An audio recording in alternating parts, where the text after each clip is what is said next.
طيب، بسم الله. العمليات الحسابية. ايه هي العمليات الحسابية في البرمجة؟ اتكلمنا في الفيديو الأول عن إن الكمبيوتر بتاعنا بيعرف يعمل كذا حاجة، منها قلنا إن هو بيعرف يعمل اوبريشن، يعني عمليات حسابية. والعمليات الحسابية اللي بيعرف يعملها الكمبيوتر هي الجمع والطرح والضرب والقسمة والمودلس. سيبنا من المودلس دلوقتي، هنشرحها قدام بالتفصيل. خلينا في الأربع عمليات الأساسية دي. لو أنا دلوقتي عندي متغير، والمتغير ده اسمه إكس بيساوي 10، وعندي متغير تاني اسمه واي، وقلت ان واي بيساوي اكس في 5، فكده هيطبع كام؟ هيطبع عادي كده واي. لو جينا نطبع واي، فواي هتبقى قيمتها 50 واكس قيمتها 10. يبقى لو عملنا سي اوت اكس بلس واي، ساعتها هيطبع لي 60، عشان هو دلوقتي هيجمع الاكس اللي هي ب10 على الواي اللي قيمتها 50.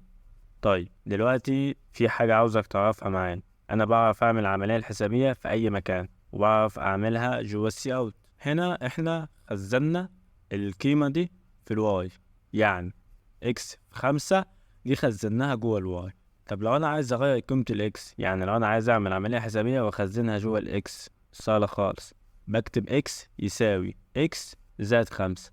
إكس بيساوي إكس زائد 5. إكس بيساوي إكس بكام؟ ب10 زائد 5 تبقى 15. لو جيت دلوقتي طبعت اكس هيديني 15. دي الطريقة الوحيدة؟ قال لك لا، في طريقة اسهل من كده، وهي ان اعمل اكس بلس ايكوال 5. وبلس ايكوال دي حاجة مهمة قوي، ولازم تفهم بلس ايكوال هي اكس ايكوال اكس بلس خزن، وفي بلس ايكوال وفي ماينس ايكوال وفي تايمز ايكوال اللي هي ضرب، وفي divided equal كله اللي هي جسمة. يعني على سبيل المثال، انا لو جيت دلوقتي وعملت سي اوت اكس فهيطبع لي 15 عشان قيمة اكس ب15. لو طبعت واي فهيطبع لي 50 عشان قيمتها فوق ب50. ولو طبعت الاتنين بطريقة جمع اللي هو سي اوت اكس بلس واي، فساعتها هيطبع لي 65. ليه هيطبع لي 65؟ قلنا ان اكس ب15 والواي ب50، فهيجمعهم ويطلع لي 65. طبعا الاوبريشن محتاجة تدريبات، وهتفهمها اكتر مع التمارين، وهتفهمها اكتر في العمل. خليني دلوقتي انبه عليك لحاجة مهمة لازم تعرفها في العمليات الحسابية، عشان الكمبيوتر مش بيحسب زينا بالظبط. في حاجة في الكمبيوتر اسمها الاولويات. الاولويات في العملية الحسابية يعني ايه اولويات؟ يعني انا لو عملت انت اكس بيساوي 10 زائد 10 في 3، وقلت لك اكس هنا بتساوي ايه، انت هتقول لي انا دلوقتي اكس بتساوي 10 زائد 10 20 في 3 60. طيب الكلام ده غلط. ازاي؟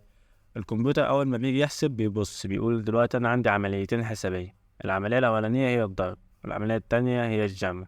ابدأ بمين فيهم؟ الاولوية عند المين؟ عنده هو الاولوية للضرب، وهفهمك ليه. الأولوية للضرب، فهيروح ضرب لك 3 في 10 ودي بتساوي 30، وبعدها يجمع عليها ال10 فكده تساوي 40. لو عملت سي اوت اكس هيطبع لك 40.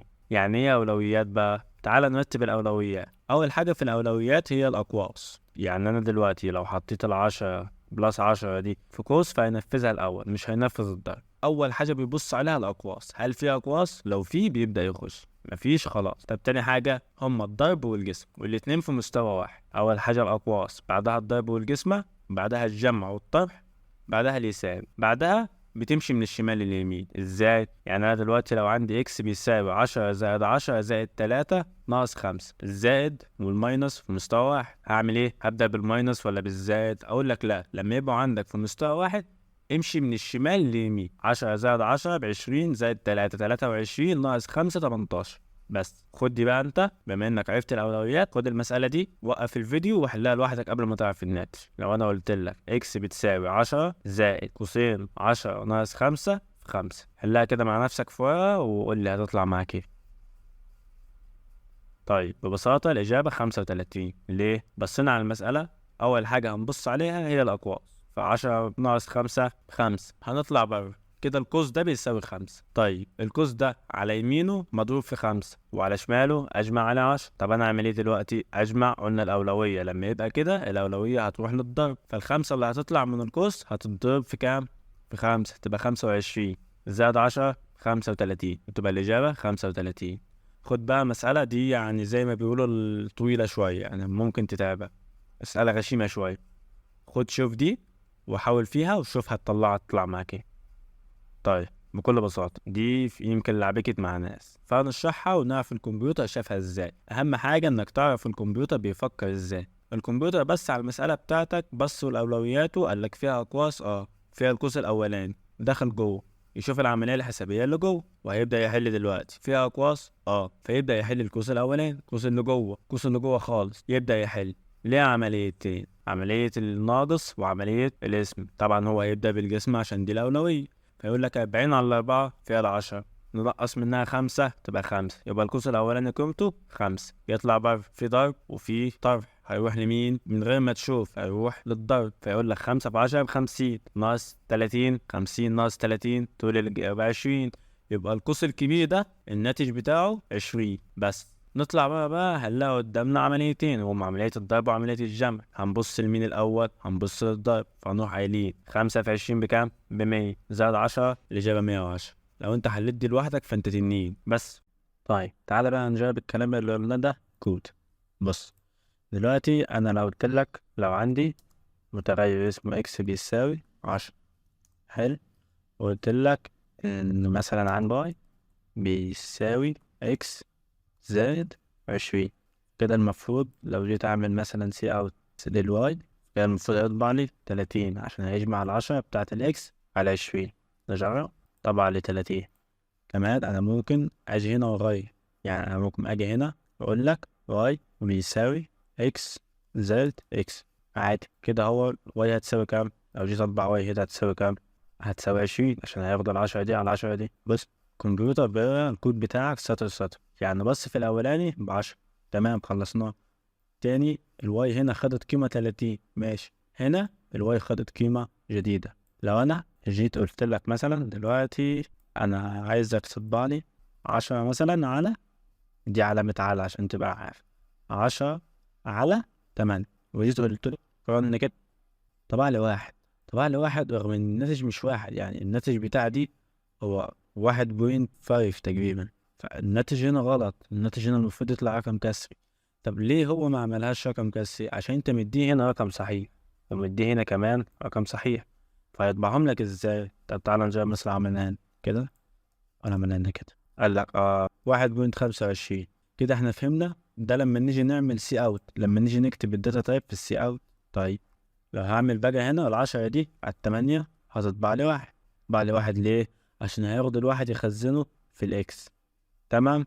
بص لو انا عندي مثلا دلوقتي اكس ده بيساوي 10 زي ما قلنا، وعندي واي، والواي ده بيساوي اي قيمة ملناش دعوة بيه. المهم انا قلت لك ان عاوز اغير قيمة الاكس ده، اعدل عليه، يعني اخلي الاكس ده بلس 10. تمام، بس تحت هعملها ازاي؟ تقول لي سهل، زي ما عرفناها ان هنخلي اكس بيساوي الاكس زائد 10. صح، ده كلام جميل. لو عملنا هنا سي اوت اكس اوت طلع لي 20، خد قيمة الاكس دي اللي هي هنا 10 زائد 10، يبقى اكس بيساوي قيمة الاكس القديمة زائد 10. حلو، قلنا ان احنا بنختصر الكلام ده بايه؟ ببلس بلس اكس.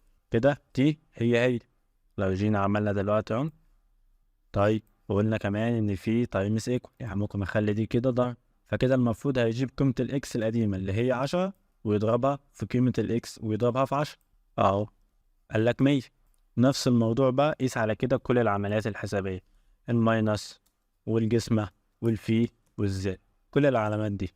عندنا حاجة تانية وهي باقي الجسم، وباقي الجسم دي مش عايزك تعرفها دلوقتي. تمام، خلينا في الأربعة الأساسيين دلوقتي. كويس كويس، تعالى بس نمسح لي دول كده، احنا كده فهمنا دول. تمام. ايه الأولويات؟ في الأولويات احنا قلنا ان انا لو عندي اكس بتساوي 10 زائد 10 في 3، قلنا انت هتقول 10 زائد 10 20 في 3 60، وده غلط. هو هيجمعها ان هو يقول لك دي ب30 وبعد كده يقول لك زائد 10 40. لو جينا طبعنا الاكس هنلاقي بعيد. طب ايه اللي خلينا في 60؟ قلنا في الأولويات الأولوية للأقواس، فإن نحط دول جوه قوس كده فهيحقق لي دول الأول. لو جيت دوست كده فبقت ب60، جمع 10 زائد 10 ب20، وهضربهم في 3 بقت 60. حلو، دي بقى المسألة اللي أنا اديتها لك. لو جيت احطها هنا ده زي ما قلنا في الآخر إن هو طبعا 110. طب إزاي؟ قسم 40 دي، قسم 40 الأول، قال لك في اسم، الاسم دي على كام؟ على 4. يبقى هو عمل إيه؟ هو بدأ من دي 40/4 فيها 10، نقص منها 5 تبقى 5، 5 طلع بره. قال لك هنا على يميني في ضرب وعلى شمالي في طرح، فراح لمين؟ للضرب. قال لك 5 في 10 ب50، 50 نقص منها بعد كده 30 لقيت 20، يبقى القوس ده كله كده بكام؟ ب20. طلع بره شاف الضرب الأول فقال لك 20 في 5 ب100 زائد 10 يبقى 110 بس. ودي العمليات الحسابية بكل بساطة. طبعا كل حاجة بقول عليها هي محتاجة تدريبات، ما تقلقش هتيجي قدام. تمام، أهم حاجة إن عايزك تفهم معايا الكود اللي بيتكتب، وتكون بتكتب ورايا الكود ده وبتحاول تجرب مع نفسك. بس كده، أشوفك على خير.